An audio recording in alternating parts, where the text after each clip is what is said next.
que solo era una miseria la que yo vivía. Era un tormento, pues no tenía paz, no había felicidad en mi corazón, hasta que un día se cruzó en mi camino, algo cambió mi destino. Cuando me hablaron de ti, yo pude ver cuán equivocado estaba, el pecado a donde me llevaba, y muy pronto iba a perecer, pero llegaste tú. Y mi vida entera cambió cuando llegaste tú, Jesús. Un nuevo día en mi oscuridad brilló, pero llegaste tú y sentí que volví a nacer. Cuando llegaste tú, Jesús, fue en mi vida un nuevo amanecer. Cuando llegaste tú,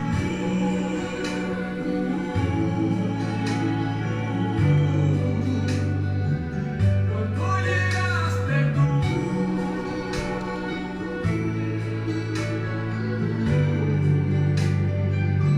Pero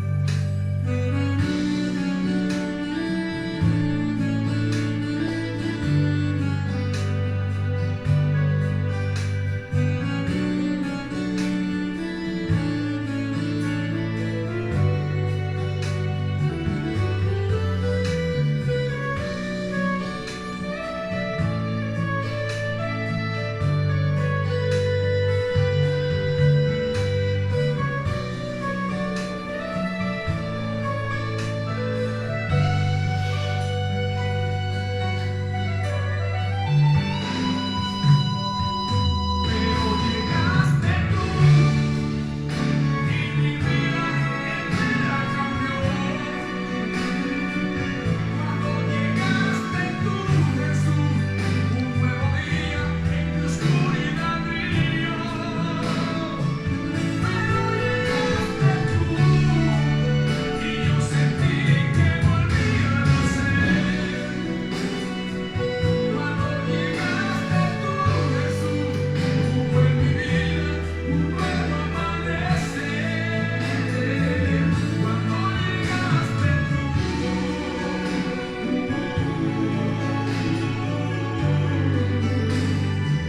cuando llegaste tú.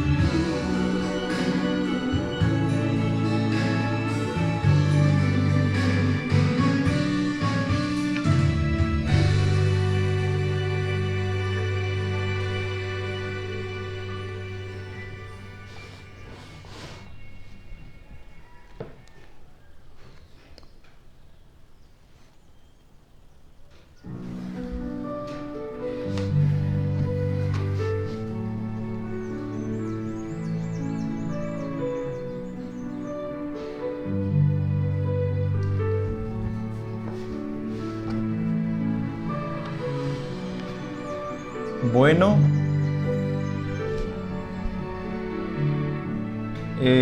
saludarlos a todos ustedes, hermanos y amigos. Dios los bendiga en esta nueva mañana, en este lunes, inicio de semana. Una vez más estamos nosotros retomando labores en esta mañana de este lunes. Saludar de una manera muy cordial a los que van llegando a la transmisión, a los que se van conectando a esa transmisión que estamos haciendo. A todos ustedes un cordial saludo en el nombre del Señor Jesucristo. Estamos iniciando ya nuevamente esas labores. Bueno, la vez pasada, hace 8 días, no pudimos estar presentes pues por cuestiones de salud, pero ya el compromiso era hoy, así que estamos nuevamente con todos ustedes en esta mañana de este lunes. Nuevamente con todos ustedes. Entonces, seguimos en esta refán virtual que estamos haciendo todos los lunes a esta hora de la mañana, con el propósito de estudiar la palabra de Dios, cada uno de esos aspectos muy importantes, lo que el Señor en su gracia y en su misericordia nos permite conocer acerca de Él. Así que basándonos en eso, eso es lo que nosotros estudiamos, puesto que estudiar a Dios, pues de verdad que es algo imposible estudiar a Dios en su totalidad, pero lo que nosotros estudiamos es lo que Él nos ha permitido conocer hasta el día de hoy por medio de su palabra.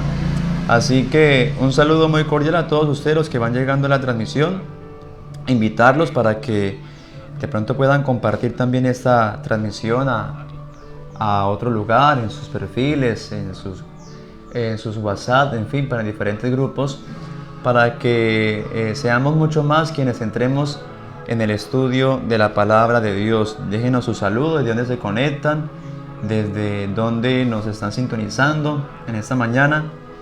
Y vamos a iniciar en esta buena hora en el nombre del Señor Jesucristo. Quiero iniciar con una reflexión bíblica. No sé si se está escuchando bien en estos momentos ahí el audio. Si algo, por favor me van confirmando allí si se está escuchando bien. Y vamos a iniciar entonces en el nombre del Señor Jesús. Quiero iniciar con una reflexión en esta mañana que está ubicada en el libro de los Hechos de los Apóstoles, el capítulo 17. Vamos a leer desde el verso número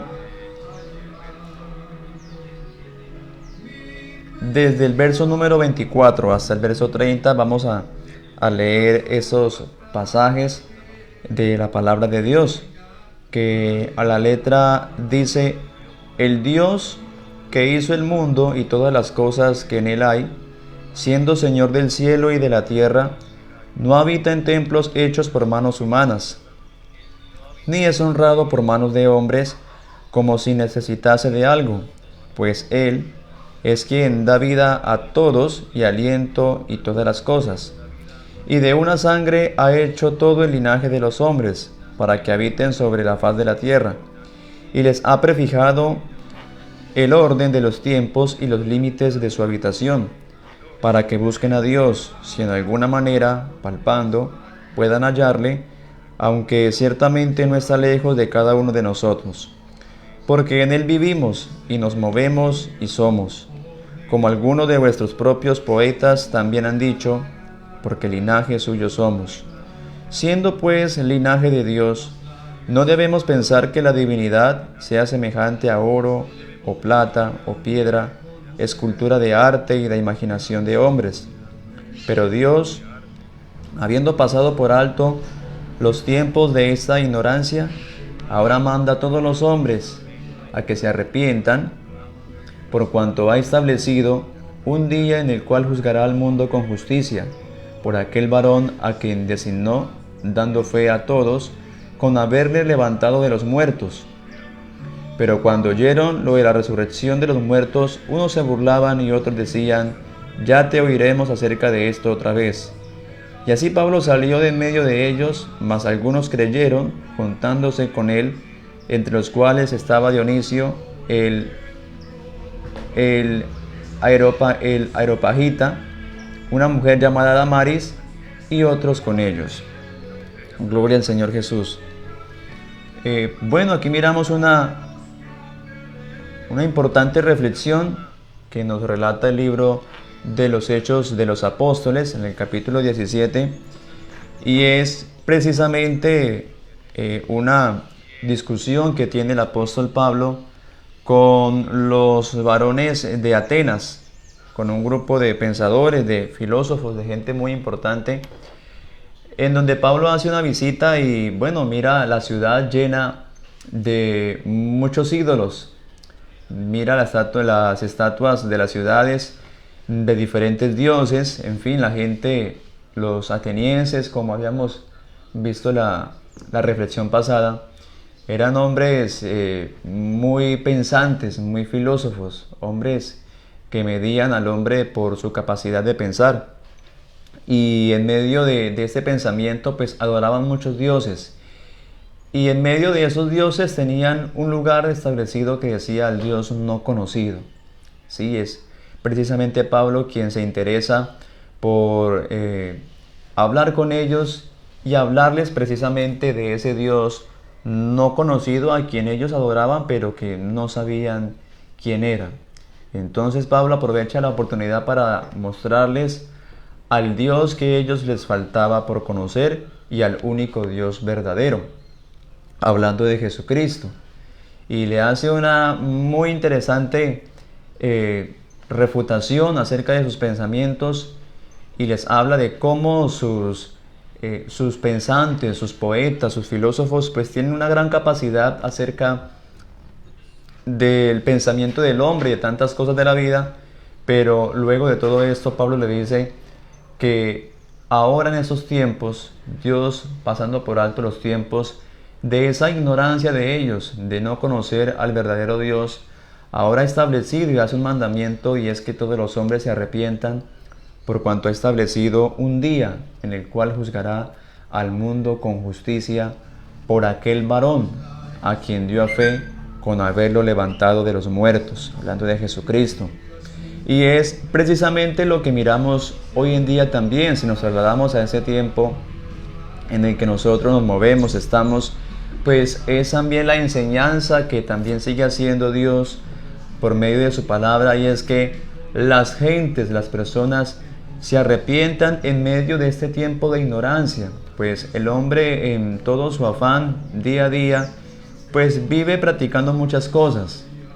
Vive en su afán de llenar los espacios, los vacíos de su corazón, pues trata de experimentar muchas cosas, muchos espacios, trata de involucrar su vida de pronto en asuntos que lo puedan saciar, que lo puedan llenar, pero en medio de esa ignorancia, y esta vez la ignorancia de pronto no es un término burlesco o un término de pronto despectivo para de pronto difamar a alguien, sino que simplemente la ignorancia es un no conocer. Y hay muchas personas que hasta el día de hoy no conocen a este Dios que nosotros predicamos.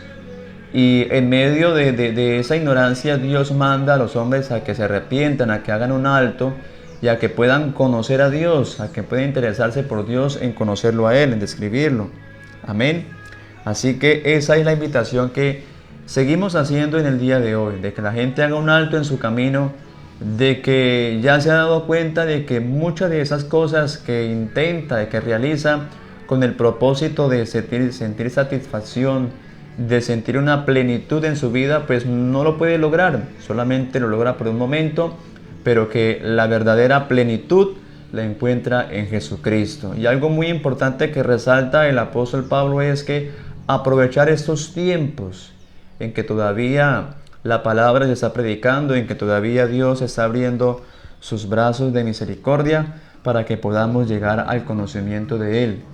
Y nos dice, ya concluyendo, porque llegará el día en que Dios juzgará los pensamientos, juzgará las acciones de los hombres con toda justicia por aquel varón, por Jesucristo, el dueño de este evangelio. Así que qué bueno que usted, amigo que esta hora me escucha, o estimado hermano también, podamos compartir todavía el mensaje de esta palabra, ya sea por diferentes medios, por los medios de las redes sociales o en diferentes medios de comunicación, bien sea presencial, en fin. La idea es que nosotros sigamos compartiendo este mensaje de salvación que estamos llevando a cabo en el nombre del Señor Jesús. Amén. Entonces, ya con ese preámbulo, pues vamos a seguir con el estudio de la palabra del Señor, en este estudio que estamos haciendo de la Refam Virtual, en el estudio de los libros de la Biblia. Seguimos, la vez pasada estamos ya en lo que es la faceta del Nuevo Testamento, y bueno, ya entramos en énfasis con cada uno de los libros que componen el Nuevo Testamento. Así que ya iniciamos un recorrido acerca de los evangelios y ahora ya hemos entrado ya a lo que es el recorrido en el libro de los Hechos de los Apóstoles. La transmisión pasada habíamos hablado acerca de que este es un libro muy importante, puesto que nos habla precisamente de los hechos ya, de cómo surge el cristianismo en la historia, en el mundo, en diferentes partes, ¿sí? Nos narra los sucesos importantes que sucedieron en medio del surgimiento del cristianismo. Nos habla también de la instauración de la iglesia aquí en la tierra, precisamente en el día del Pentecostés.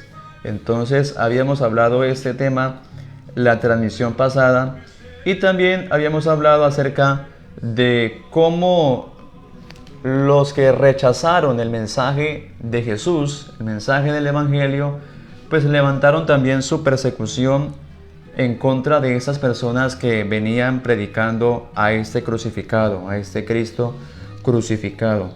Entonces hablábamos también acerca del primer mártir, hablando de la iglesia, como lo fue Esteban, en el capítulo 7, y habíamos quedado de cómo había presenciado la muerte de este gran muchacho y este gran joven, quien refutó a los grandes religiosos de aquel tiempo, ¿sí? Mostrándoles con gran denuedo un recorrido por todas las escrituras, en donde les enfatizaba que esos religiosos, por falta de conocimiento y por la ignorancia, eran quienes habían crucificado al Cristo de la gloria, a su Mesías.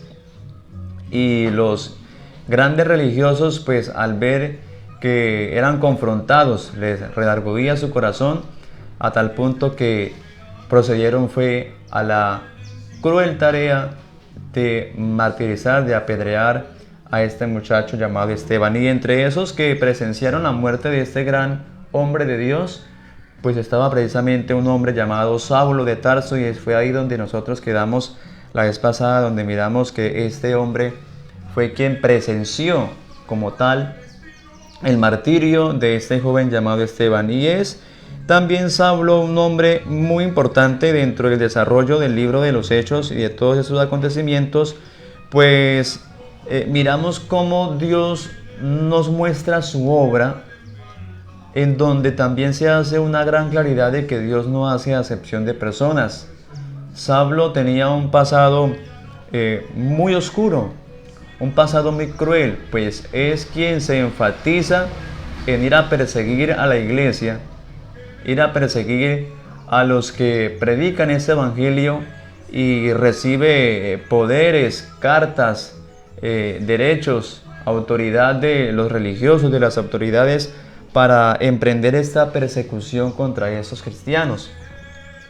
Y es ahí donde miramos que Pablo empieza ese recorrido, pero dada la tarea de que no podía como tal concluir su tarea, concluir su objetivo, puesto que de camino a Damasco es ahí donde el dueño de este evangelio pues se le sale al paso, y donde tiene una gran confrontación, donde tiene ya un gran encuentro con el dueño de este evangelio, Jesucristo, y es ahí donde se le cambia el pensamiento por completo a este hombre, ¿sí? Donde Pablo, en su pensamiento cerrado, en su pensamiento de pronto como religioso, como fariseo, como hombre docto de la ley, pues estaba en todos sus buenas opiniones según él, estaba en todo su derecho de ir a perseguir a una herejía que estaba persiguiendo, que estaba predicando más bien a un crucificado, a un maldito, ¿sí? Recordemos que todo aquel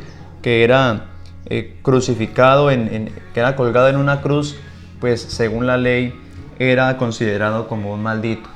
Y Pablo se enfatiza tanto en perseguir a esta herejía, que la impresión tanta que tuvo él al tener este encuentro con Jesús es que precisamente el maldito o el crucificado, que él consideraba una herejía, fue quien le salió al frente y le dice: Saulo, Saulo, ¿por qué me persigues? Y es donde ya encuentra él esta revelación como buen judío y empieza ya a reestructurar su idea. Pues Dios le cambia su pensamiento y le da a conocer de que es él el dueño del evangelio y que a las personas que él está persiguiendo pues es precisamente a la iglesia del Señor. Perseguir a un creyente, perseguir a un cristiano es perseguir al mismo Cristo, perseguir al mismo Jesucristo. Entonces es algo muy complicado que no solamente Pablo, sino que también muchos de ahí en adelante a través de la historia hasta el día de hoy también han llegado a experimentar este mismo acontecimiento. Han hecho una emboscada contra el cristianismo, ignorando que esa emboscada no es a un grupo de personas, sino que es al verdadero Dios y la vida eterna. Pero algo muy interesante es que ya Pablo, cuando recapacita, cuando Dios le sale al frente y le cambia el pensamiento como tal, entonces ya su vida se parte en dos. Su vida se parte en dos y ya empieza un nuevo hombre ya a ser usado por Dios. Pues anteriormente pues tenía su nombre de Saulo, pero ya al tener ese encuentro con Jesús, el mismo Dios le cambia su nombre a Pablo para que sea el apóstol de los gentiles. Y aquí algo muy importante en el cual ya entraremos en materia de lo que fue algo de la vida del apóstol Pablo, y es que cuando uno tiene un encuentro con Dios, Dios cambia a la persona, suceden cambios drásticos. Si uno ve en el recorrido de toda la historia bíblica, tanto en el Antiguo Testamento, miramos que hubieron muchos hombres que tuvieron ese encuentro con Dios, que tuvieron esa revelación con Dios. El mismo Jacob también se le cambió su nombre a Israel, ¿sí? Y como ellos se vieron muchos ejemplos más donde Dios cambiaba esa posición, cambiaba esa condición en la cual encontró al hombre. Y también esto lo protagonizó este hombre llamado Saulo de Tarso, que ahora el Señor Jesús le da por nombre Pablo, el apóstol de los gentiles. ¿Por qué es importante Pablo? Porque Pablo es el protagonista como tal de llevar el mensaje de salvación a todo el pueblo gentil. A todo el pueblo gentil. Y recordemos que los gentiles eran esos hombres, aquellas personas que no gozaban de ese privilegio de ser pueblo de Dios, de llevar sangre judía, de llevar sangre israelita, ¿sí? Era conocido como las gentes. La palabra gentil viene del término gente, la gente común, ¿sí? La gente, los incircuncisos, como se llamaban también en el Antiguo Testamento. Entonces es a esta gente a quien Dios envía su mensaje de salvación por medio de este hombre llamado Pablo. Y empieza este recorrido de este hombre, por medio de sus viajes misioneros en diferentes partes del mundo de aquel entonces, a pregonar este mensaje de salvación, ¿sí? La iglesia del Señor, el cristianismo, surgió en la cuna de lo que fue el judaísmo, ¿sí? De lo que fue el judaísmo. Precisamente esa iglesia nació, con 120 en el aposento alto, luego con la predicación de Pedro en el Pentecostés, 3000, luego en el pórtico de la Hermosa, 5000. Entonces la iglesia cristiana primeramente nació con gente israelita, con gente judía, aproximadamente con más de 8000 creyentes, ¿sí? De 8000 creyentes, pero luego de la muerte de Esteban, como miramos en el capítulo 7, se lanza una persecución. No solamente Pablo, no solamente Saulo empieza a perseguir, sino también muchos más, y también los mismos israelitas que rechazaban el mensaje del evangelio perseguían a sus copaisanos, perseguían a sus hermanos, ¿sí? Porque los consideraban como herejes por predicar algo que para ellos no era verdad. Entonces esa iglesia judía, esa iglesia israelita, pues empezó como tal a menguar como tal en su número de feligreses, como tal, porque muchos desistieron de la fe en que habían creído, porque la tradición pues, los desheredaban de sus propiedades, por medio de sus padres acarreaban maldiciones. En fin, entonces al ver toda esa gran persecución que se había lanzado frente a ellos, esta iglesia judía empezó a menguar. Algunos han comparado esta escena con la enseñanza de la parábola de la semilla de mostaza que predicó el Señor Jesús cuando estuvo aquí en la tierra, ¿sí? En donde en uno de los evangelios hablaba que la semilla daba fruto al 30, al 70 y al 100 por uno, y lo hacen llevándolo a la alusión a lo que fue la iglesia judía, lo que fue la iglesia israelita, la iglesia cristiana israelita, que empezó con 120 y llegó hasta un auge de más de 8.000, de 10.000 personas que creían en el evangelio, sacerdotes, muchos más. Pero ya creo que en el evangelio de Marcos, esta misma parábola, el Señor la recita, pero esta vez la semilla no va en ascenso, sino que va decreciendo. Dice que la semilla da su fruto al 100, al 70 y al 30, decayendo. Entonces también lo llevan a alusión acerca de cómo la iglesia judía fue decreciendo en su número de personas, en su número de creyentes, ¿sí? Entonces es allí donde algunos pues dicen que bueno, esto fue por causa del rechazo que el pueblo de Israel le hizo al Señor Jesús cuando vino. Recordemos que la Biblia dice que a lo suyo vino a salvar, pero que los suyos no le recibieron, mas a todos aquellos que los recibieron, les dio la potestad de ser hechos hijos de Dios, hablando de ese pueblo gentil. También estaba escrito en una de las profecías donde el Señor dice: os pondré a celo con un pueblo que no es pueblo, hablando de aquella población gentil que habría de conocer el mensaje de salvación. Así que es muy importante nosotros conocer esto, la historia. Precisamente el libro de los Hechos nos habla de eso, de la historia del cristianismo, de cómo empieza a surgir, de los aspectos más relevantes que hay también dentro del desarrollo del cristianismo en la historia.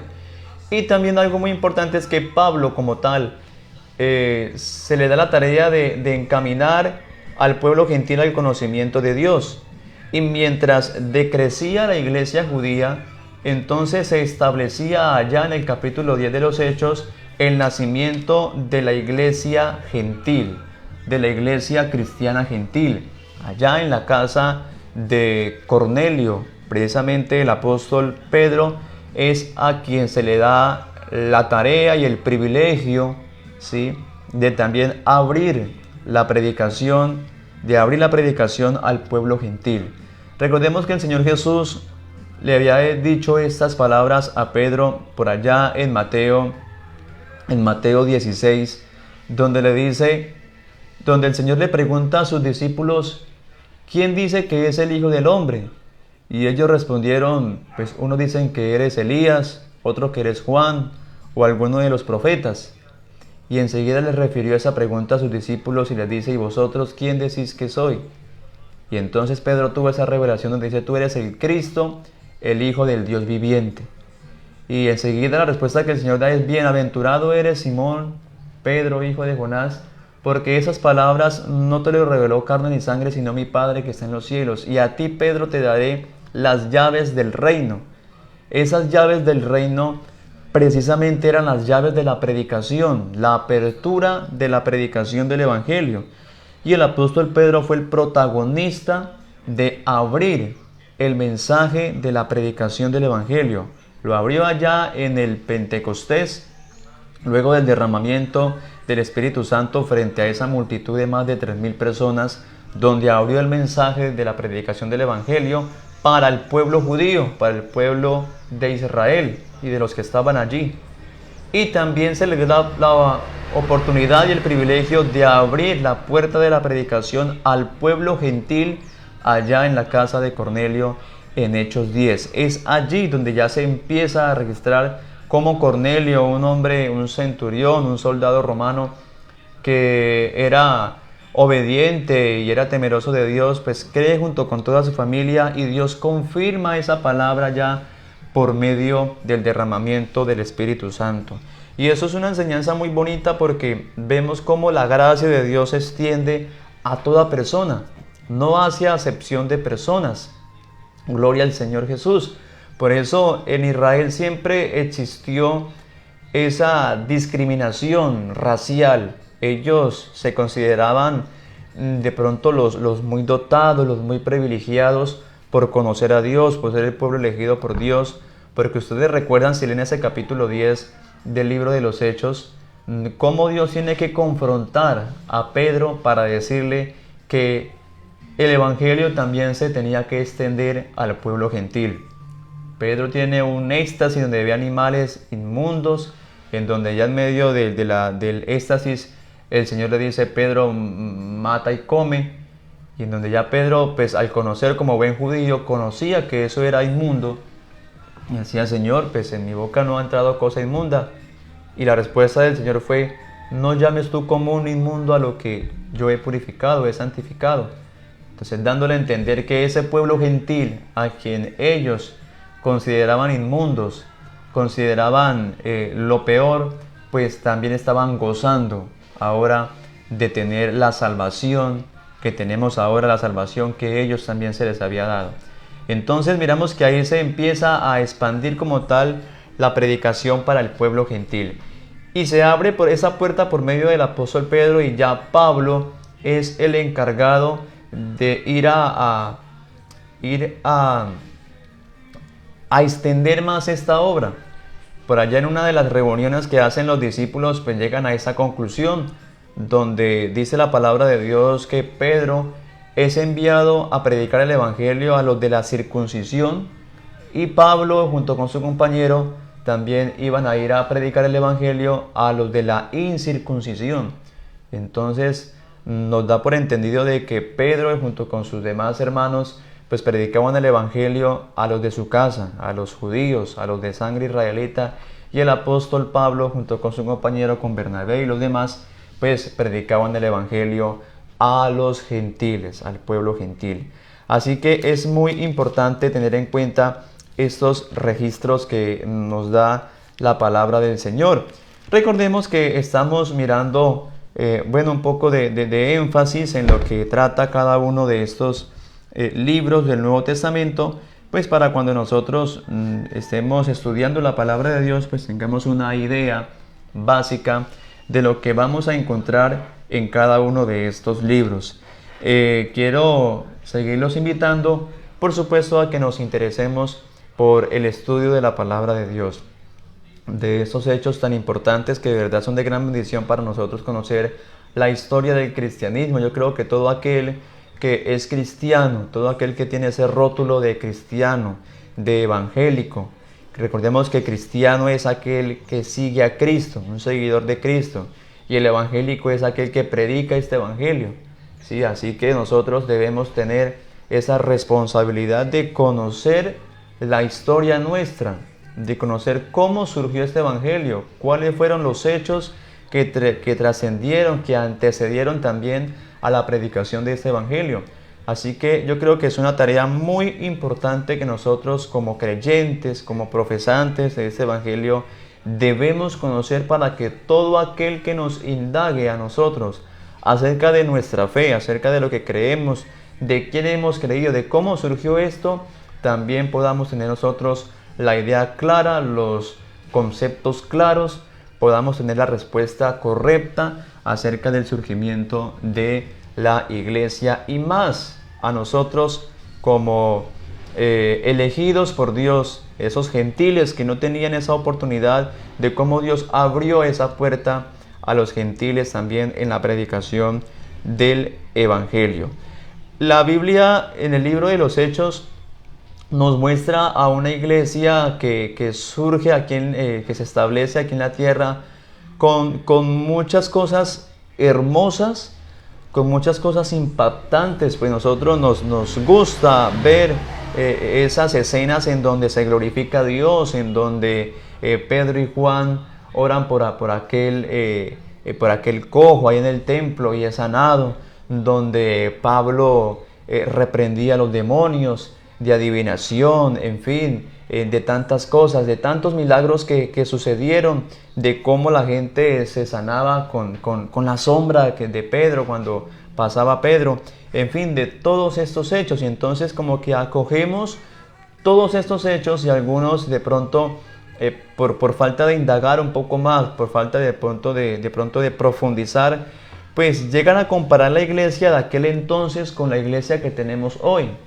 con la iglesia que tenemos en este siglo XXI, de la cantidad que tenemos en este siglo XXI, ¿sí? Y como que solamente acogemos los hechos, sí, magníficos, acogemos los hechos milagrosos, pero nos olvidamos de que la iglesia primitiva, que nos narra el libro de los Hechos, como tal, fue una iglesia también que tuvo problemas muy difíciles dentro de ella. Era una iglesia que no tenía una base escritural como tal como la tenemos nosotros, una iglesia que no tenía esta palabra que tenemos aquí ya nosotros compaginada en todo esto, donde tenemos ya los registros de hechos que sucedieron, donde está ya la doctrina de la iglesia clara, fundamentada. Esa iglesia únicamente se basaba era en la revelación divina, en la consulta a Dios, en hechos que solamente se registraban en aquel entonces y que con base a las experiencias pues se iban formalizando, con base a las experiencias se iba formulando la doctrina de la verdadera iglesia del Señor. Bendito el nombre del Señor Jesús.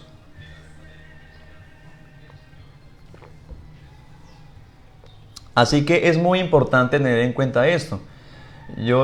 Algunos hermanos o personas también les dicen a algunos, bueno, ojalá la iglesia de hoy fuera como la iglesia primitiva, ¿no, hermano? Eso es hablar uno con desconocimiento de la palabra de Dios. Porque si alguien tuvo problemas en la iglesia, fue la iglesia primitiva. Nosotros a veces tratamos de romantizar a la iglesia primitiva como una iglesia que no tuvo defecto, que no tuvo errores, pero la iglesia primitiva que nos narra, que nos muestra el libro de los Hechos, pues es una iglesia que tuvo problemas de pecados muy fuertes dentro de la misma iglesia. Era una iglesia que tenía desórdenes en los cultos. Recordemos que los corintios tenían desórdenes en los cultos, donde participaban de la Santa Cena de cualquier manera. Recordemos que la iglesia primitiva tuvo problemas doctrinales, donde también la herejía también estuvo involucrándose allí, ¿sí? Y es algo muy importante. Por eso sucedió el primer concilio en Hechos 15. Así que vuelvo y les reitero, hermanos y amigos, estudiar el libro de los Hechos de los Apóstoles, porque nos da una luz de eso que sufrió la iglesia primitiva, que si lo comparamos con lo que tenemos hoy, pues es cierto que en la iglesia al son de hoy también tenemos algunos detalles que surgen, pero en comparación con la iglesia primitiva tenemos nosotros una gran ventaja, y es que tenemos ya toda la revelación divina ya establecida, que eso nos ayuda a tener un fundamento más sólido de lo que es la palabra de Dios.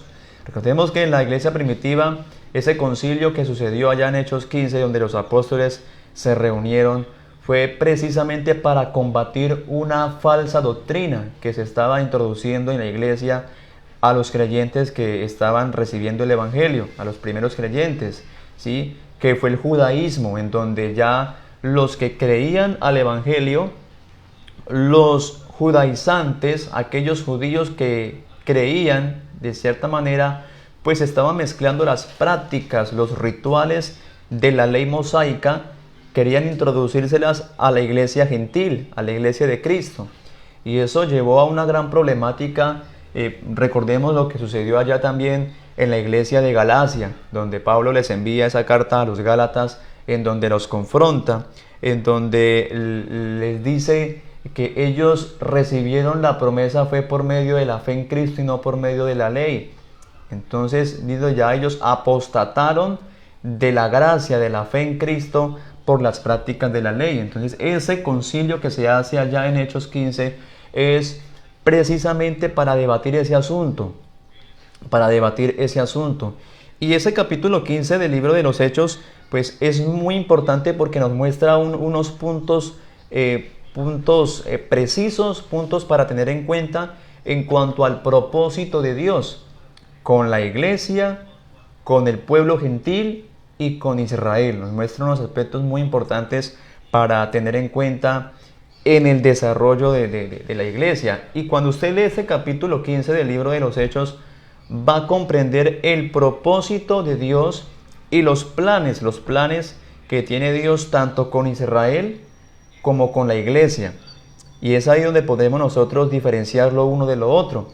Y no agarrar lo que es para Israel, para la iglesia, ni trastear con lo de la iglesia para Israel.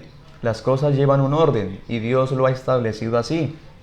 Precisamente allá en el capítulo 15 de los Hechos, y vamos a ir allá, donde se reúnen todos los apóstoles, como les decía ahora, para debatir lo que fue este problema del judaísmo, donde se estaban introduciendo en la iglesia las prácticas de la ley mosaica. Y es ahí donde ya Pedro pues empieza hablando, diciendo de cómo Dios había elegido al pueblo de Israel y al pueblo gentil para que ellos oyeran el evangelio por boca de él, ¿sí? Entonces ya en medio de tanta discusión, mire que este concilio fue de grande discusión. Luego de mucha discusión, luego de mucho altercado, luego de mucha palabra que hubo allí, pues se surge como tal una revelación que viene por la boca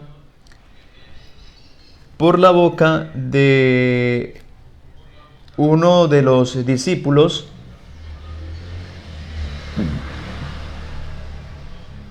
por medio de Jacobo, donde dice: y cuando ellos callaron, verso 13 del capítulo 15, y cuando ellos callaron, Jacobo respondió diciendo: varones, hermanos, oídme.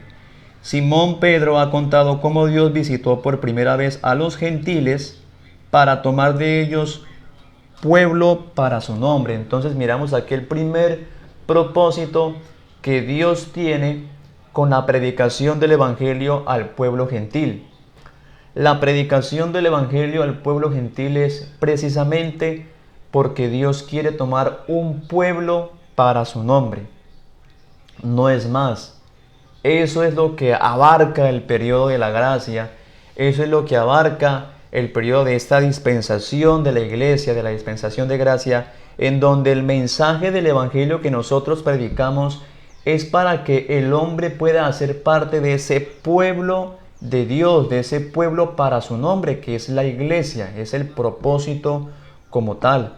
Algunos de pronto confunden y de pronto llegan a pensar si alguien fallece sin conocer el evangelio, si hace parte de la iglesia, si hace parte de aquello. Hay que conocer esos planes. Y el primer propósito que Dios tiene con la predicación es al pueblo gentil, es tomar de ellos un pueblo para su nombre. Así que hay que tener en cuenta eso muy bien cuando nosotros predicamos el evangelio. Y luego sigue diciendo, y con esto concuerdan las palabras de los profetas como está escrito: después de esto volveré y reedificaré el tabernáculo de David que está caído, y repararé sus ruinas, y lo volveré a levantar para que el resto de los hombres busque al Señor y todos los gentiles sobre los cuales es invocado mi nombre. Dice el Señor, que hace conocer todo esto desde los tiempos antiguos. Así que miramos que ya luego de que Dios cumple ese propósito que todavía se está ejerciendo ahora, que es la predicación de este evangelio al pueblo gentil, para tomar de los gentiles un pueblo para él, un pueblo que lleve su nombre, ¿sí? Por eso es importante que la persona que entra a ser pueblo de Dios, iglesia de Dios, debe llevar su nombre. Así que, como dice la Biblia, el que tenga oídos, oiga y entienda lo que la palabra quiere decir. ¿sí? Debe llevar como tal su nombre. Y ya luego de que Dios cumpla este propósito, sigue diciendo ya aquí Jacob, Dios se volverá a su pueblo, volverá y reedificará el tabernáculo de David que está caído, lo que es el reino de Israel que en estos momentos está caído como tal, como reino. Entonces cuando se cumpla primeramente el propósito de Dios con el pueblo gentil, Dios volverá y tomará ese propósito con el pueblo de Israel. Entonces no hay que confundir estos dos hechos importantísimos dentro del desarrollo de la predicación del Evangelio. Es algo que también concuerda y que toma Pablo y que le dice a los romanos, en su carta a los romanos, en el capítulo 11, verso 25, si no estoy mal, donde dice: por lo cual, hermano, no quiero que ignoréis esto, para que no seáis arrogantes en cuanto a vosotros mismos, que ha acontecido a Israel endurecimiento en parte, hasta que haya entrado la plenitud de los gentiles. Entonces, mire que Pablo es enfático ya en decir esto y hace de nuevo una aclaración de lo que se dijo en este concilio, en donde Pablo dice: a Israel le ha acontecido ahora un endurecimiento en parte, ¿sí? Es en parte a lo que a ellos les ha acontecido, para que a algunos no les resplandezca la luz, porque hay israelitas, hay judíos quienes han creído al Evangelio. Así que este endurecimiento no es en general. Ese endurecimiento no es para todo el pueblo de Israel, porque la historia nos muestra de que hay judíos, hay israelitas de sangre israelí, que ellos han creído al Evangelio por medio de revelación divina y han entrado a formar parte de lo que es el pueblo de Dios ahora, que es la iglesia, ¿sí? Pero eso no es el todo. Ese endurecimiento para ellos está allí hasta que se cumpla el propósito con el pueblo gentil, hasta que haya entrado la plenitud de los gentiles. No dice la palabra que hasta que haya entrado todos los gentiles. Todos los gentiles. La predicación del Evangelio está también básicamente condicionada a la voluntad de Dios. Esa plenitud de los gentiles.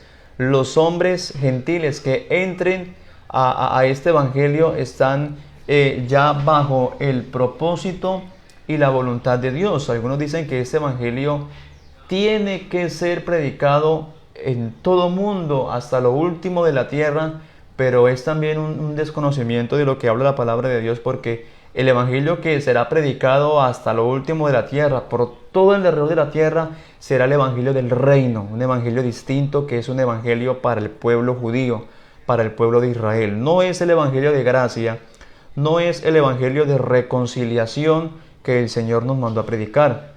Hasta que haya entrado el último de los gentiles que conforma esa plenitud, es ahí donde ya Dios viene por su iglesia, donde Dios recoge a sus redimidos, a la iglesia, y ya se vuelve a su pueblo Israel, en donde ya les da la revelación, donde les da el mensaje del reino, y donde ya ese mensaje del reino se empieza a difundir por todas partes.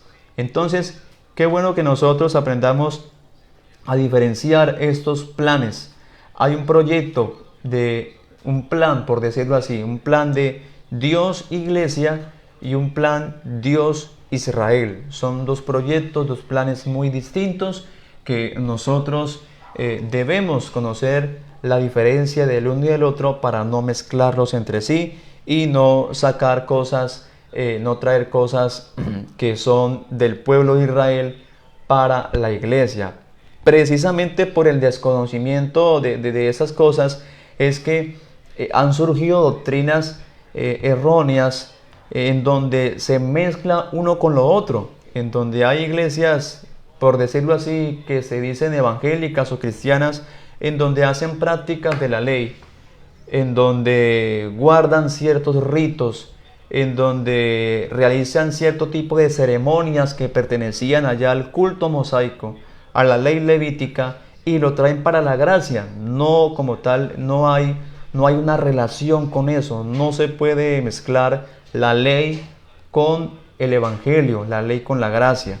¿sí? La ley con la gracia. Entonces, es por eso donde hay que tener mucha guía por el Espíritu Santo, por Dios mismo, para que nosotros podamos comprender eso. Y todos estos sucesos, todo esto lo que pasó acá en el libro de los Hechos, nos narra esto, de una iglesia que tuvo problemas difíciles en cuanto a la doctrina, en cuanto a la lucha con el judaísmo, con el gnosticismo.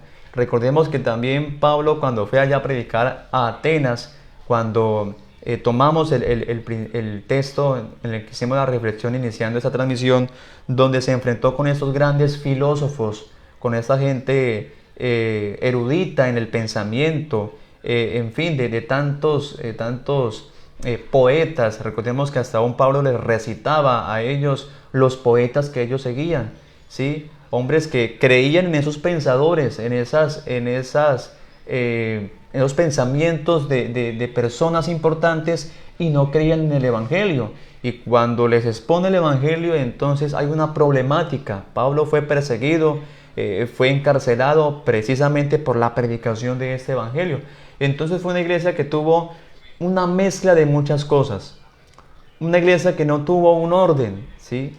Y Pablo es importantísimo porque es quien desarrolla prácticamente de aquí para adelante, desde la carta a los romanos, ¿sí? Desde la carta a los romanos hasta algunos le dan la autoría de la carta a los hebreos, en donde muestra todo este acontecimiento, donde muestra las pautas que deben regir a la verdadera iglesia de Cristo, a la verdadera iglesia de Dios, donde les establece un orden, ¿sí?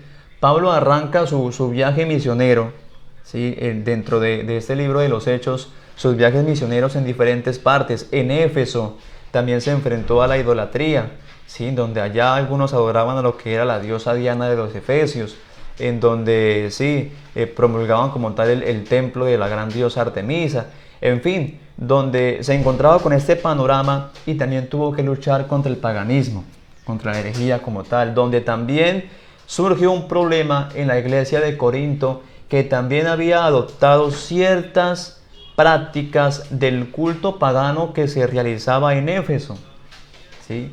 Se realizaba en Éfeso. Mire que hasta el día de hoy también hay una discusión acerca de la predicación de la mujer en los templos, en el son de hoy. No sé si de pronto usted también ha escuchado acerca de eso, en donde a la mujer se le cohíbe predicar en algunos lugares, porque precisamente la palabra de Dios dice que la mujer calle en la congregación, que la mujer guarde silencio, que no le permite a la mujer hablar.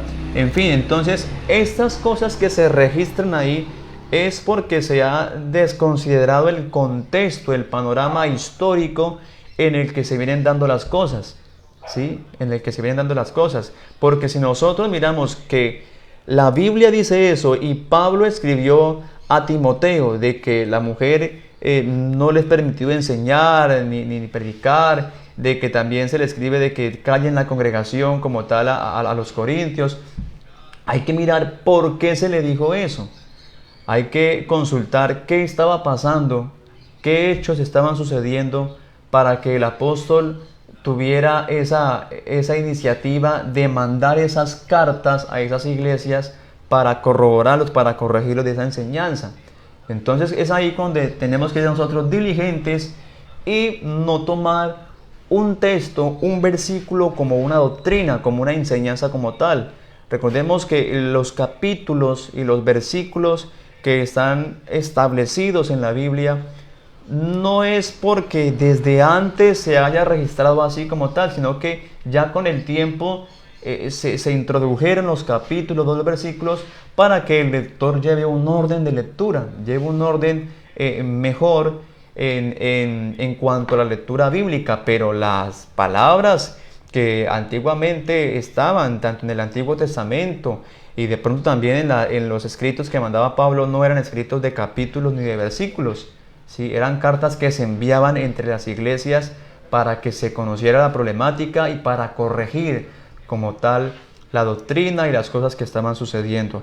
Entonces mire que por el desconocimiento de esto es que a veces surgen esos errores doctrinales, o esos errores también dentro de las congregaciones, ¿sí? En cuanto a la mujer, hay que mirar también la historia, qué es lo que estaba pasando. Y el capítulo 19 de los Hechos es muy importante también para conocer qué es lo que estaba pasando, qué es lo que afectó tanto, porque el capítulo 19 de los Hechos nos habla de la gran problemática y el gran auge que tenía allá en Éfeso el culto a la diosa Diana, que era un culto pagano, en donde todavía, si usted consulta en la historia, están las ruinas del gran templo de la diosa Diana, un templo majestuoso que era considerada como una de las maravillas del mundo. Entonces era que aún los habitantes de Éfeso elaboraban como tal sus imágenes, sus estampillas, en fin, de tanta cosa al culto de la diosa Diana, que cuando Pablo llega con la predicación del verdadero evangelio, cuando llega con la revelación de la verdad, entonces ese negocio de la idolatría, ese negocio de la venta de esculturas, de tallas de la diosa Diana, pues bueno, se ve afectado porque ya la gente creía al evangelio, conocía la verdad y dejaban como tal ya de comprar, dejaban como tal de practicar las ordenanzas del culto a la diosa Diana. ¿Sí? Ese culto a la diosa Diana también se ve involucrado con el culto también al sexo desenfrenado, en donde también habían sacerdotisas, las mujeres, en donde se promulgaba como tal, donde también se incentivaba a que la gente se prostituyera, porque era un culto a eso, ¿sí? Entonces las mujeres en ese ambiente eran muy afectadas. Las mujeres en ese ambiente eran muy afectadas porque adoptaban las enseñanzas que se les daba tanto al culto pagano en Éfeso, que también había alguna mezcla de ese culto, también había impregnado a los corintios, y es por eso donde las mujeres que creían al evangelio, las mujeres que creían ya el mensaje divino, pues era un cambio drástico para ellas, era un cambio de pronto que como buen creyente o como toda persona que se convierte en el día de hoy, de pronto una persona que ha venido en un mundo, por ejemplo, de la brujería, de la hechicería, que ha venido con prácticas malévocas muy profundas, cuando se convierte al evangelio, en el inicio de su evangelio, no tiene un conocimiento profundo todavía de lo que son las cosas de Dios. Tiene tiene la experiencia de la salvación en el momento que Dios ha hecho en su vida, pero como tal a esa persona todavía le falta un fundamento, le falta todavía enfatizar, profundizar un poco más en lo que es el conocimiento de Dios, ¿sí? Es por eso donde esa persona hay que tenerla todavía, llevarla bajo un control, porque esa persona llega cargada de un montón de cosas paganas, de un montón de cosas de idolatría, de hechicería, de brujería, aquí en su mente, y llega al evangelio con eso. Y llega a haber un proceso en el cual Dios empieza a quitar como tal todo eso que ha sembrado ese pecado, que ha sembrado esa condición en el tiempo de antes. Y era algo similar lo que le pasaban también a esas mujeres allá en este lugar, hablando del libro de los Hechos.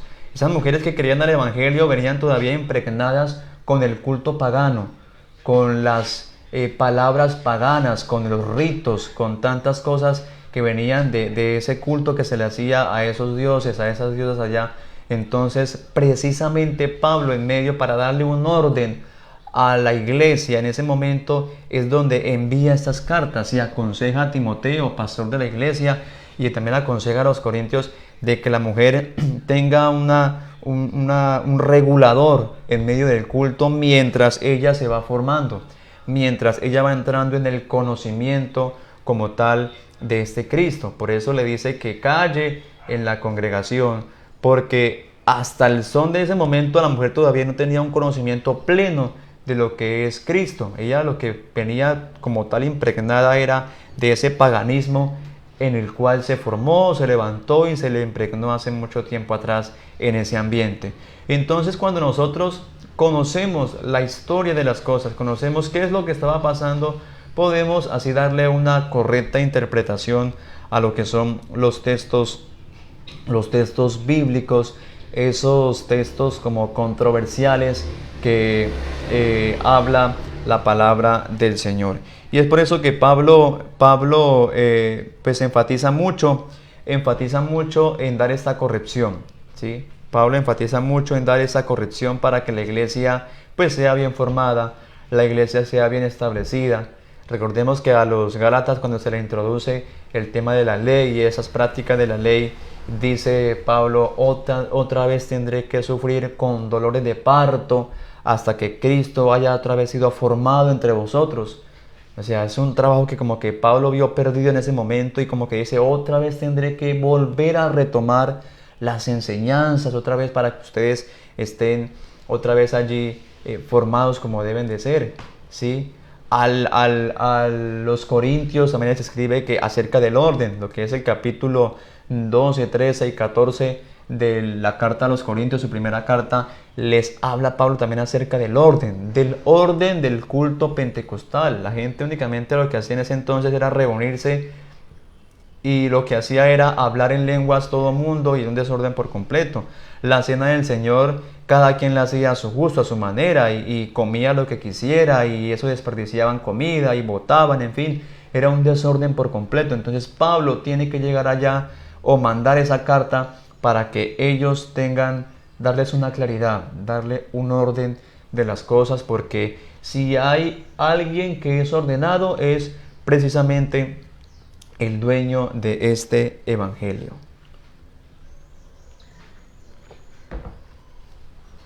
Así que miremos, mis hermanos y amigos, que estos hechos son muy importantes. El libro de los Hechos es un libro importantísimo dentro del desarrollo de la iglesia cristiana.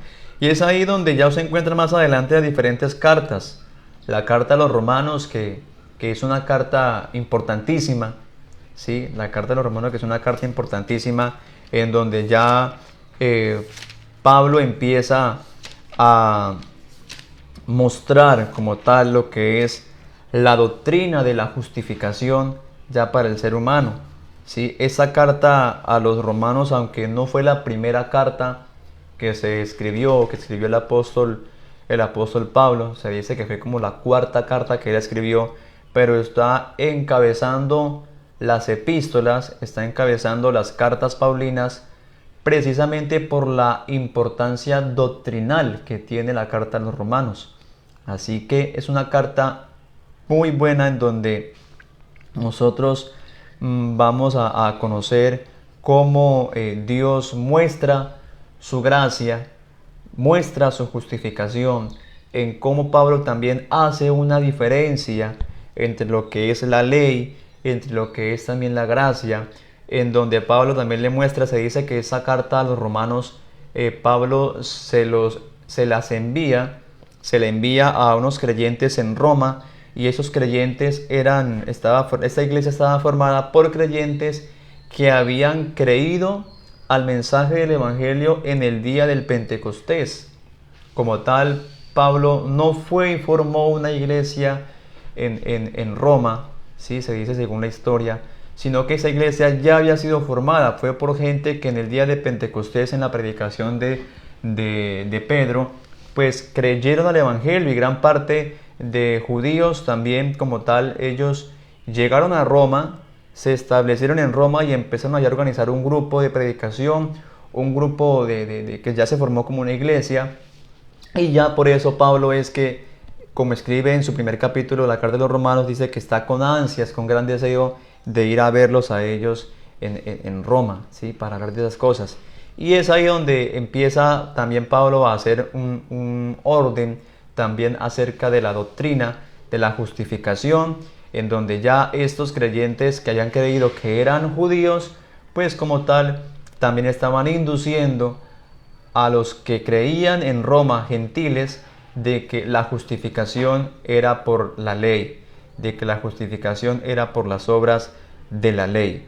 Entonces es ahí donde Pablo envía esta carta y empieza de nuevo a hacer un orden de cómo es la doctrina, de cómo es la verdadera justificación a Dios, que es por medio de la fe en Cristo Jesús, Entonces es ahí también muy importante. No sé si tengamos más adelante el espacio para de pronto entrar un poco en detalle de así a vista rápida de lo que es la carta a los romanos. Entonces, mis hermanos, vamos a dejar hasta ahí en esta mañana.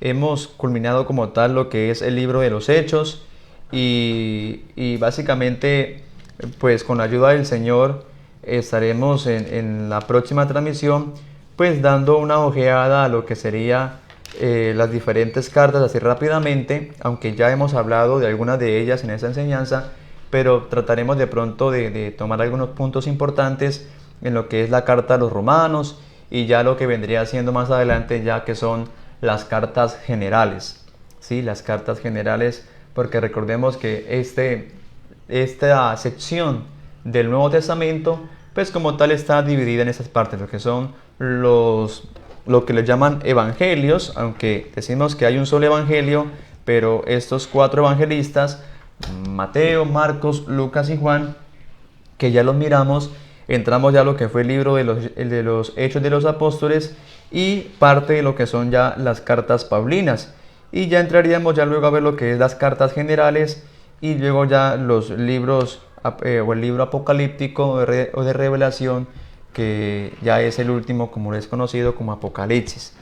Entonces, no siendo más, nosotros nos despedimos en esta mañana de este lunes. Esperamos que haya sido de gran bendición este rato, este espacio que sacamos para compartir con todos ustedes la enseñanza de la palabra del Señor. Desearles las más ricas bendiciones de parte de Dios en este inicio de semana, ya en este inicio de este mes de diciembre.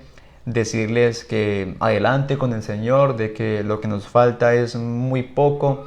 Ya prácticamente estamos esperando es ya que el Señor venga a recogernos, y ánimo que cualquier circunstancia que usted esté pasando, cualquier dificultad, bueno, hay que pensar que hay un Dios muy grande, hay un Dios que es grandísimo sobre todas las cosas, y que cualquier dificultad que nosotros tengamos, cualquier situación, no puede ser más grande que el dueño de este evangelio, que el dueño suyo, que el dueño mío, que el dueño de esta iglesia.